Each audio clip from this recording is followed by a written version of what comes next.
We're going to begin with a word of prayer, and we're going to use a very famous prayer. Many of you know it. It is attributed to one of our forebearers of the United Church of Christ, Reinhold Niebuhr. It's the Serenity Prayer. So I'm going to invite you to, wherever you are, to kind of find yourself into a comfortable position. And then once you're in that comfortable position, to close your eyes and take 3 slow breaths in and out.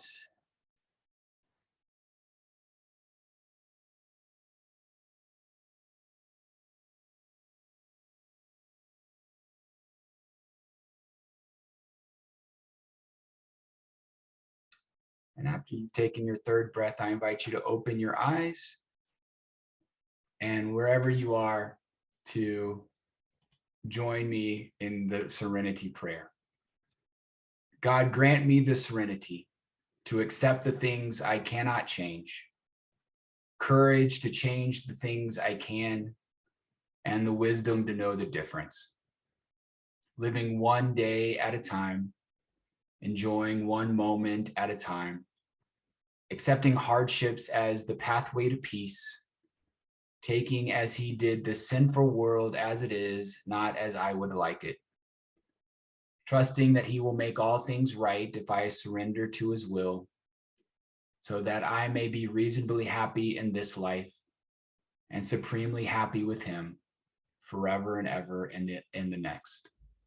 Amen. So Reinhold Niebuhr is one of our forebears in the United Church of Christ through our evangelical Reformed tradition. And of course, many of us know this prayer from 12-step programs and other programs that have been very meaningful for folks for a long period of time. So today, my goal is to give you an overview of the Gospel of Mark. We're not going to dive into any particular text today, but I'll just give you your homework for this week, going into next week. Your homework this week is to read chapters 1 and 2. And then next week, we'll dive into those 2 chapters. Of course, you can read all the way through if you would like, and then just kind of come back to chapters 1 and 2 if you'd like, or you can just read chapter by chapter. How many of you have read Mark all the way through before? Okay, so we're about 50-50 maybe. So many of you will be reading it for the first time all the way through. Others of us, it'll be, we'll be reading it again. I found it to be an incredibly powerful story and gospel. And there's a reason why we're beginning with it. And I'm going to discuss some of that here in a second. Hopefully everyone is seeing this, the quick facts about Mark. If someone can't see it, I'm going to please pipe in and but everyone can see. I'm going to take silence to mean that y'all can see this. So quick facts about Mark. So Mark was the very first gospel, not only written in terms of the 4 gospels in the New Testament, but scholars think that Mark, the writer of Mark, actually invented the genre of the gospel. That prior to Mark writing the gospel, the genre of literature that we say is gospels did not exist. And so something very fascinating and novel was going on when Mark decided to write his gospel. And it was written somewhere, we think, between the years 64 and 72 CE. Now, some of you might not be familiar with the designation CE or BCE. They're the exact same years as BC and AD, but in the scholastic or academic world, we've changed from BC and AD to BCE and CE. What BCE means is before the Common Era, and it really just correlates to all of the years that were BC.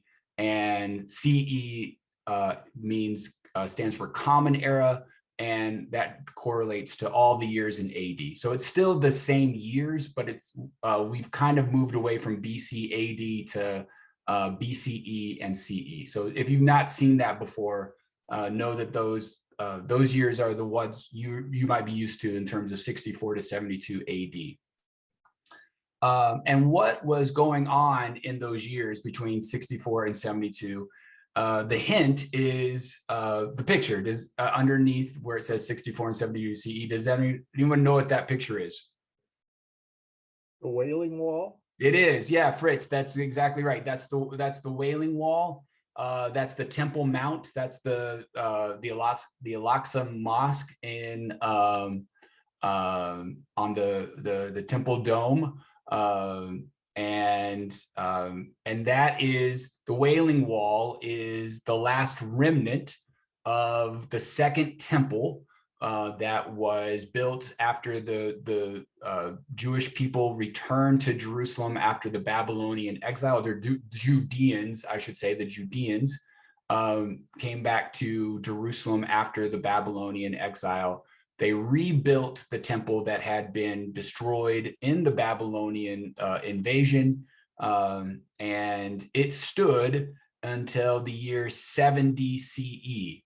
And what is left of that temple is what we call the Wailing Wall today.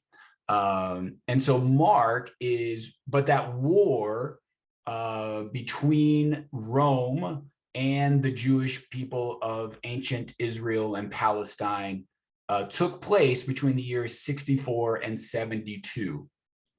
And in the year 70, Rome invaded Jerusalem and destroyed the temple.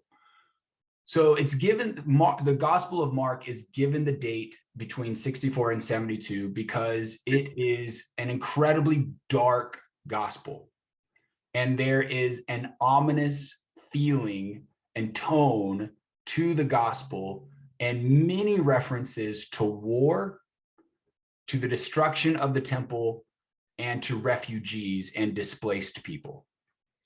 And so we feel like Mark was writing with this ominence of war hanging over him as he was writing, and that is seen and felt throughout the gospel. And so as you're reading, be kind of looking for some of that kind of danger and language that someone who is writing a hopeful story, but is writing that hopeful story in the midst of great turmoil and pain and violence. The tradition says that John Mark wrote this gospel, and why I say the tradition says that John Mark wrote this gospel is because none of the gospel writers actually put their name on their book. And so what we have to go by is what the tradition has been passed down. And pretty early on, from early church writers and bishops and leaders, there was, from about 150 CE, the tradition that John Mark wrote the gospel was already pretty popular, and no one was kind of disputing that. So we have no reason to discount that tradition. So the idea that John Mark, who is mentioned among other times in Acts 12:12 as the writer of this gospel, isn't really disputed anymore. We kind of take the tradition by who says we kind of take the tradition of that John Mark wrote this on face value. John Mark was a contemporary of Peter, and the tradition tells us that Mark was in Rome with Peter when Peter was executed by Rome and by the Roman authorities. And that what the Gospel of Mark, again, this is the tradition, the Gospel of Mark is almost kind of Peter telling Mark his version of the story. So you can take that for what that is, but that's what the tradition has said, is that the Gospel of Mark is kind of Mark writing down what Peter told him what happened, which is when we get to the Gospel of Mark and we really start to read it, you'll see that the disciples really aren't painted in a really good light. So that's very interesting if that is the case. So take that, like I said, take that for what it is. And then again, like I said, Mark is invented the gospel, which is a pretty ingenious thing to do. And you'll see here in a moment, a stroke of genius by a person who isn't necessarily given a lot of marks for his intelligence. And I'll tell you why that is the case. But a gospel is different from a history. It's different from a biography, and it's different from a collection of sayings or a collection of events. Histories and biographies and collections of sayings in the ancient world were pretty popular. But the Gospel of Mark is inventing a new genre altogether. It's not quite a history, but there's definitely history in it. It's not quite a biography, but it has biographical information in it. It's not exactly a collection of sayings and events, but obviously there's lots of sayings and events in it. And then, of course, there is a theological aspect of it. Really is the main character of the book is God. And that really is what the gospel is trying to communicate, is how is God interacting in the world through this person of Jesus Christ. So any questions? We got to one slide, but any questions so far?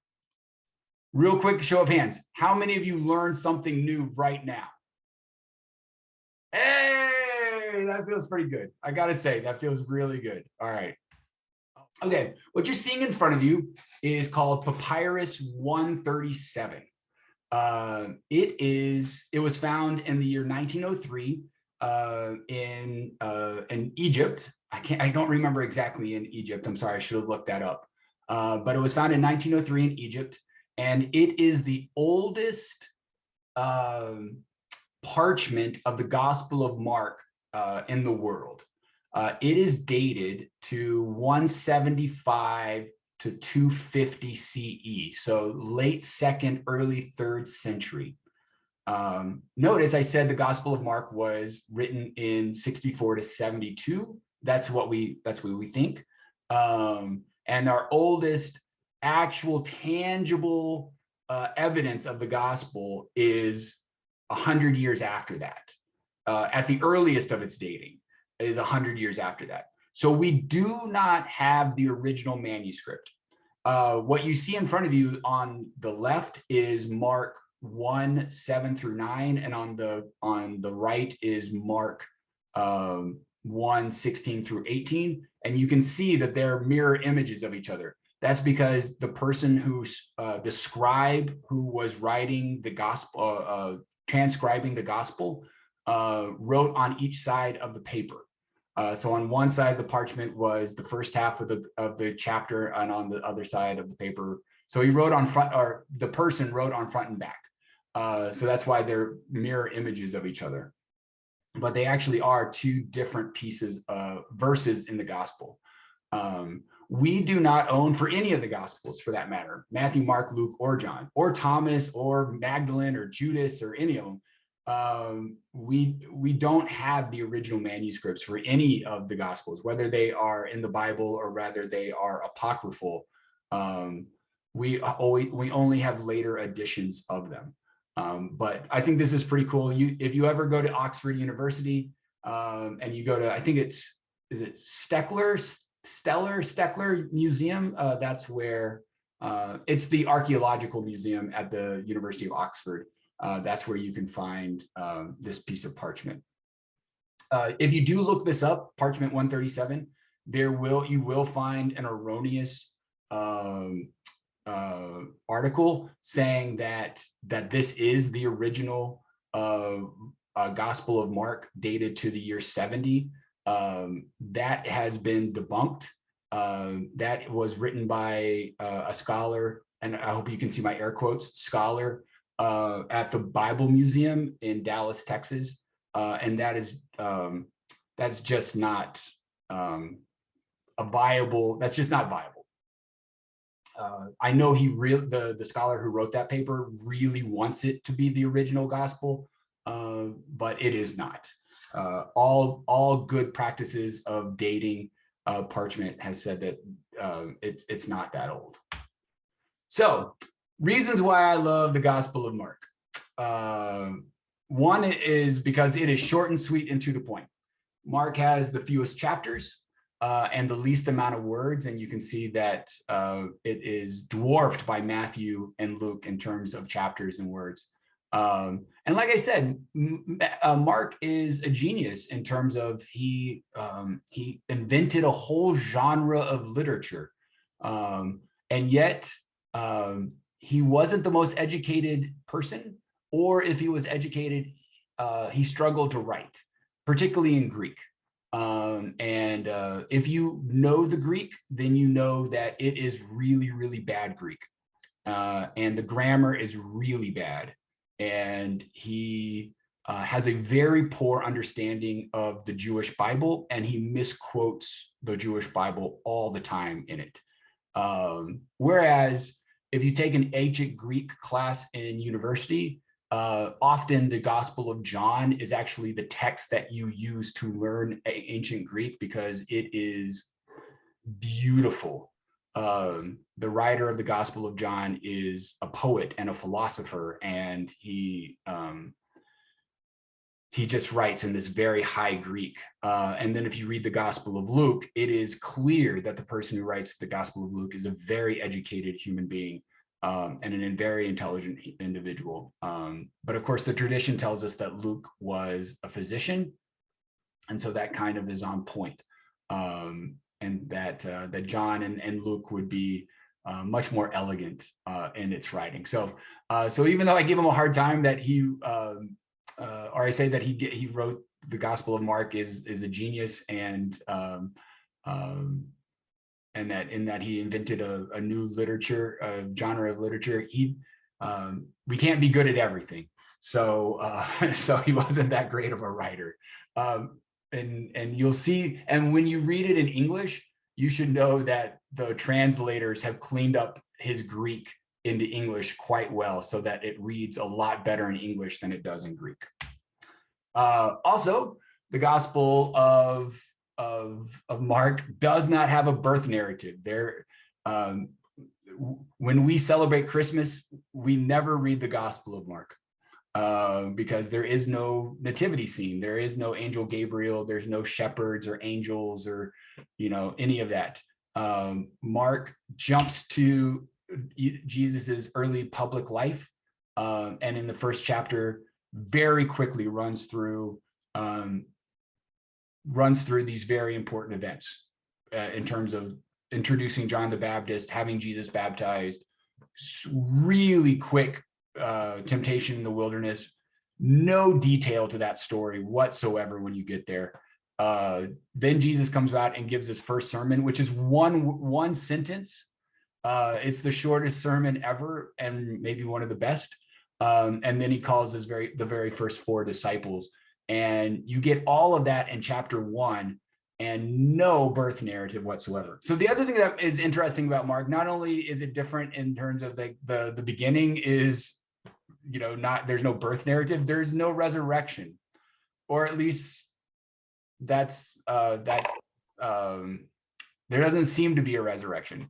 So if you actually have your Bible in front of you, I will ask you to turn to Mark 16:8, the very end of the gospel, really quick.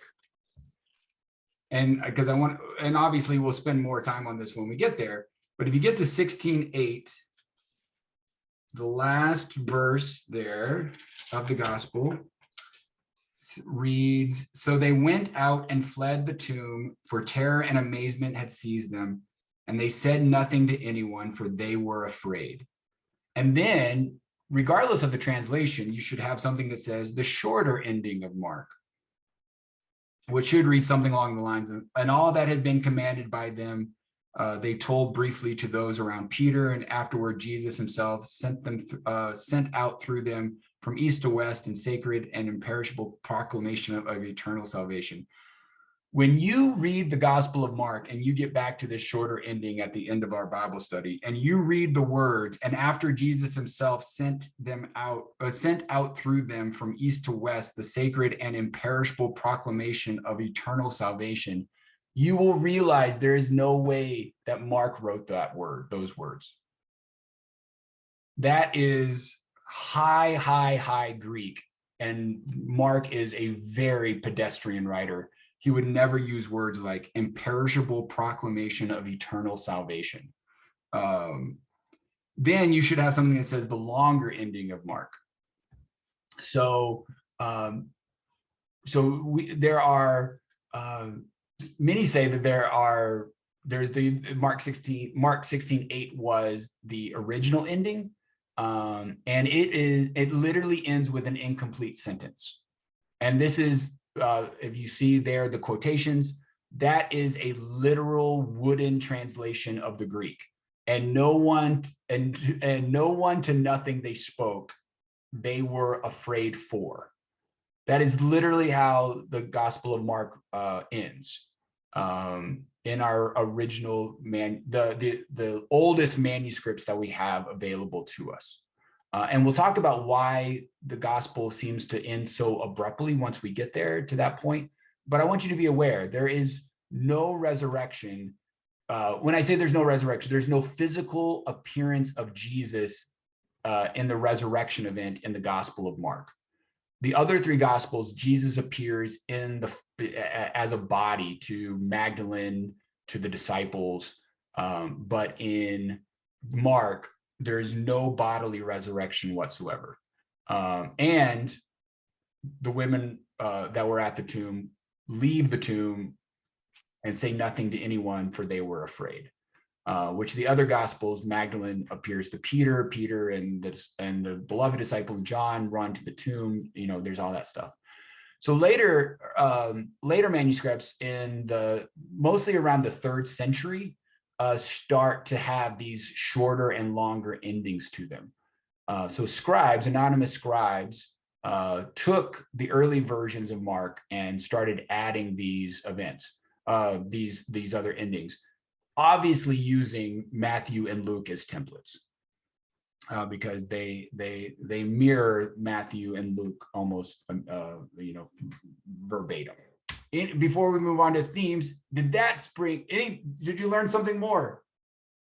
I think so. Yes, more learning. And any questions, anything that popped up for you in terms of that background information? Since he relied on Peter, did Peter not know about the rest of the story? The rest of the story in terms of the resurrection? Yeah.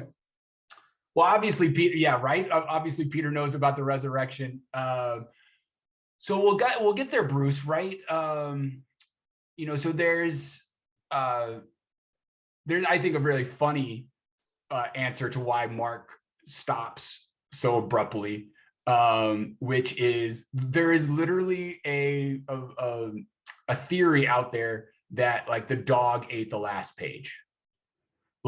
Or somehow the last page of the gospel got lost. That's literally a theory that like we just lost the last page. That's why it's a run-on sentence that doesn't end, or a sentence fragment that doesn't have a conclusion. Is we lost the last page. So that's one version of why that is. I think a better idea is Mark didn't need a physical resurrection because the church is the resurrection of Christ. And you'll know, and as you read Mark, the emphasis is really on the reader. And so the reader who already knows that Christ has risen doesn't need a physical appearance at the Easter event, because we already know that, and so we're supposed to be the resurrection of Christ, like and the representation of the agent of God, of Christ's resurrection in the world. That's another theory that Mark intentionally didn't end the gospel with a bodily resurrection, so that it would, so the impact on the reader would be, oh, okay, I'm supposed to be the resurrection now. So, but we'll talk more about that in the when we get to 16. But I didn't know if you knew. The reason why I brought it up now is because I didn't know if y'all knew that there wasn't one. Because I think the assumption is always there's a birth story. Don't all of them have like birth stories? Don't all of them have like resurrections? But each gospel is different, and Mark is just didn't see the need for whatever reason. But and we'll discuss why that is. Any other questions or comments leading up to what we've seen now? Okay, so now I'm going to present 5 themes that are common as you read through the Gospel of Mark. And so you'll see these over and over and over again. So the first one that I want to talk about is what I like to call the fierce urgency of now.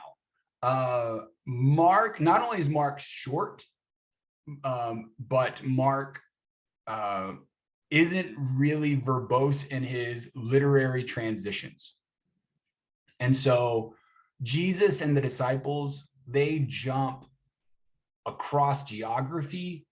They don't sit around and process what they've just gone through.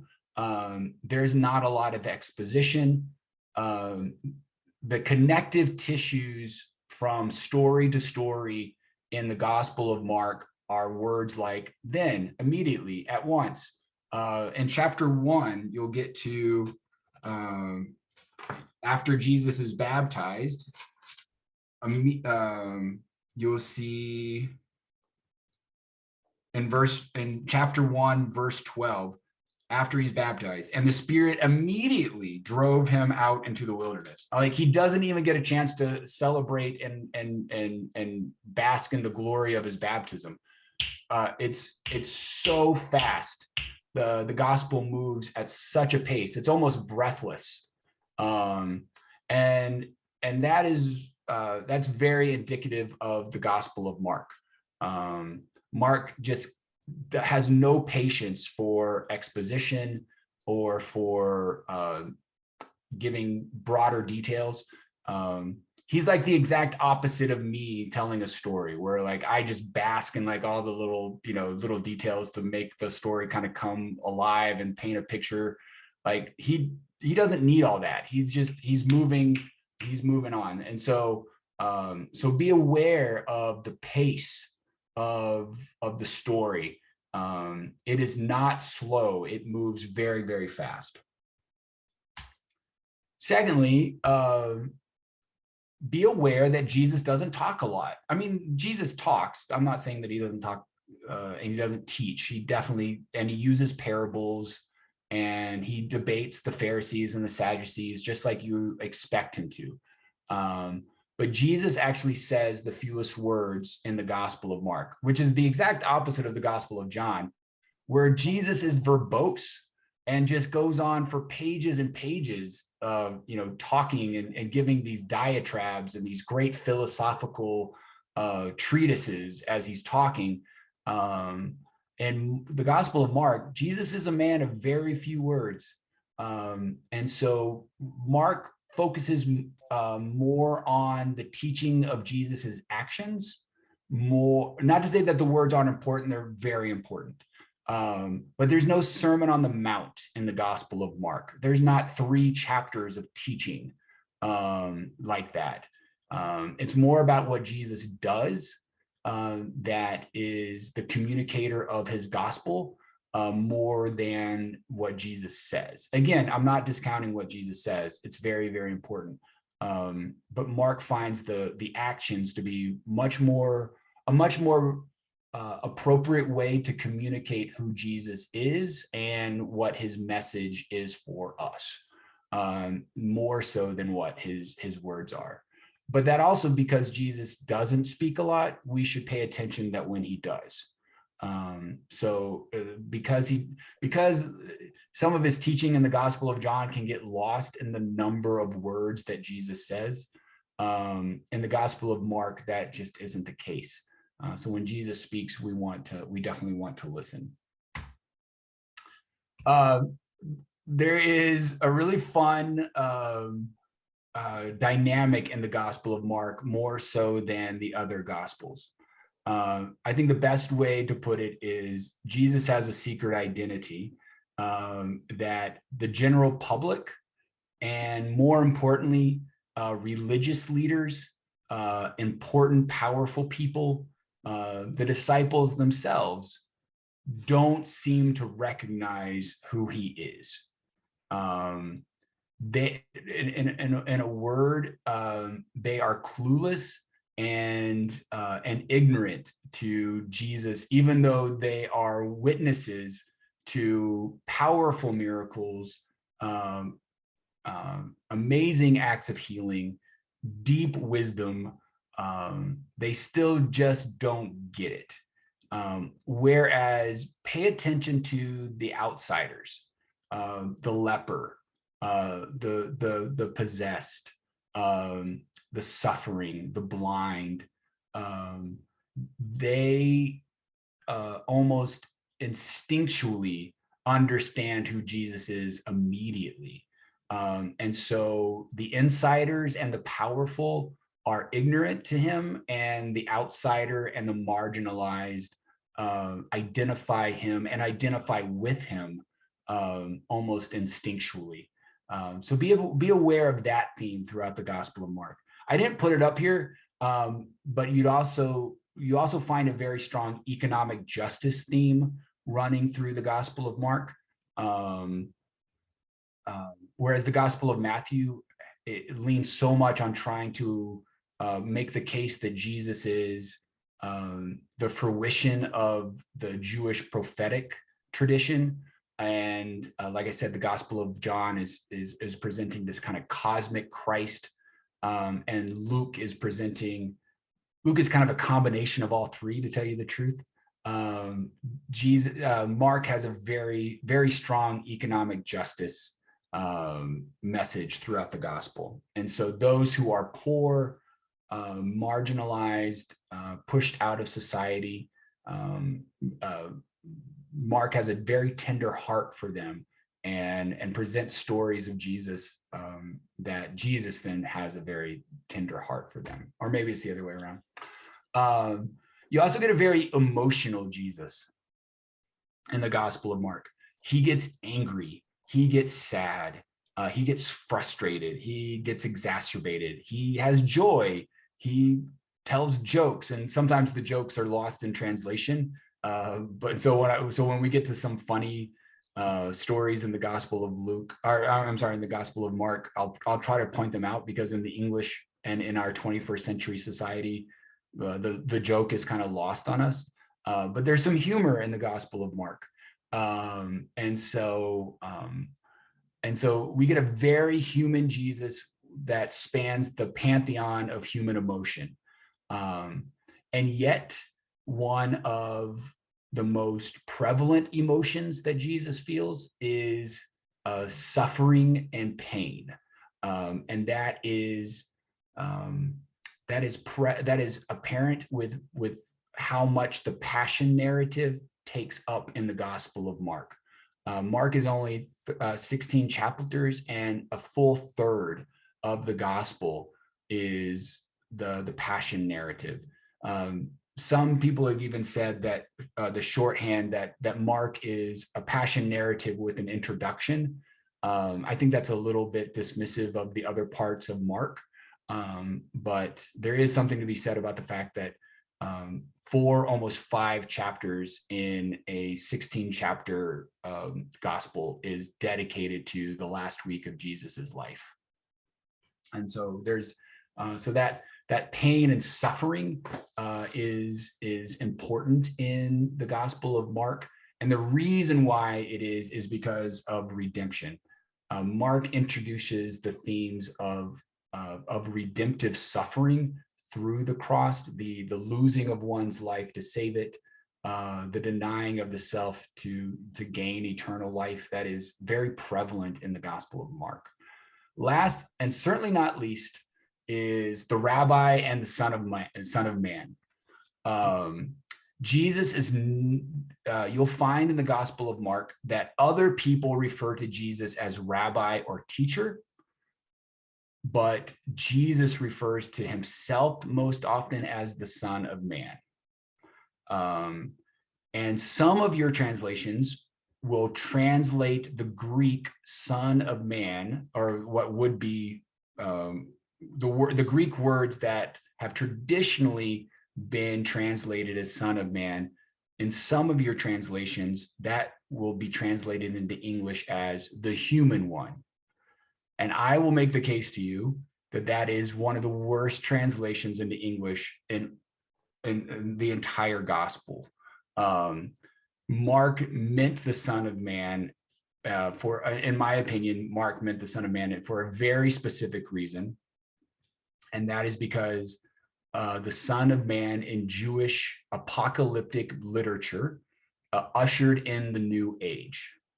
And I feel like to call Jesus the human one diminishes the power of diminishes Mark's point that Jesus is ushering the new age, a new age into being.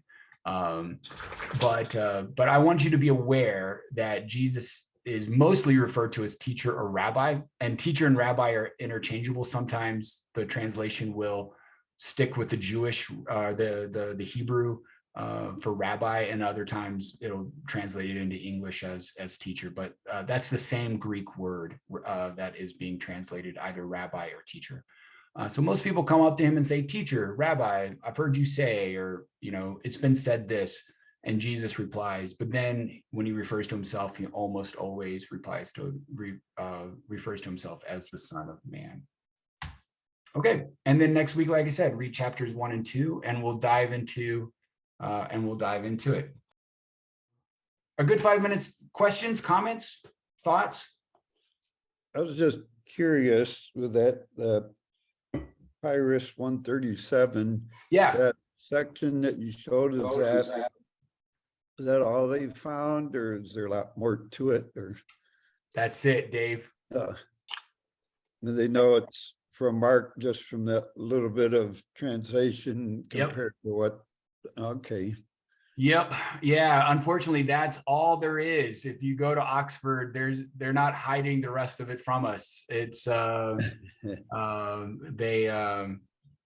unfortunately, 2,000 years in the dirt. Parchment's already very fragile. If you've seen it, it's a very fragile material. And so maybe the dog ate the rest of that. Yeah, right. Maybe the dog ate the rest of it. And a lot of those things, a lot of times, particularly in the late 1800s, early 1900s, it would be like a rancher or a farmer or a herdsman who would stumble upon a cave and find it and wouldn't even know what they had found, and they didn't handle it well. And so until it gets into the hands of people who really kind of know what it is, sometimes those materials just aren't handled well.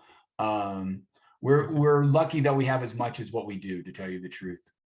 Between about time, the Dead Sea Scrolls and the Dead Sea Scrolls, right, Qumran, that sort of thing. Those seem to be more complete, but but those scholars who work on dating those things and translating them, I mean, they're absolutely phenomenal. Yeah, that's a good point, a good question. Any other points or questions? I think after I read the 2 chapters, I may have questions. I am really unfamiliar with the Bible, so this is my first Bible study. Oh, welcome, Carol. Thank you.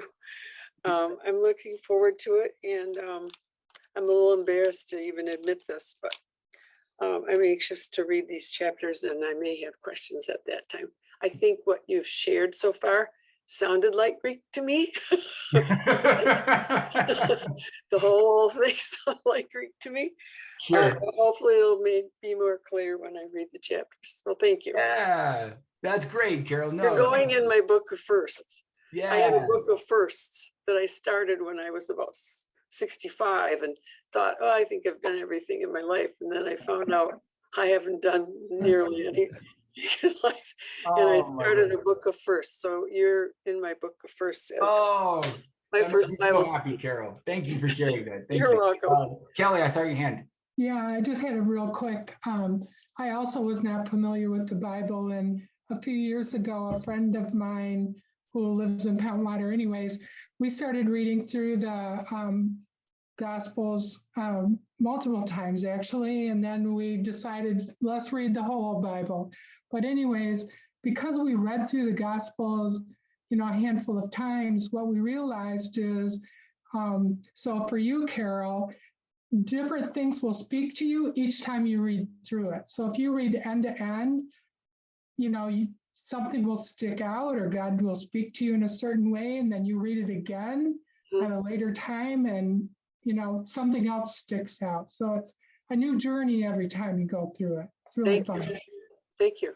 Yeah. I mean, I think the Bible is like poetry, right? Every time you read poetry or you see a piece of art, you experience a piece of art. Depending on where you are in your life, it can speak to you in a different way. And so the Gospels are pieces of art. I mean, and they are poetry, and so I think, Kelly, I'm glad you brought that up. I totally agree with you. I think. And and what you hear from me on Sunday morning a lot of times is where I am in my life at that moment, right? And what's going on in the world around us, trying to have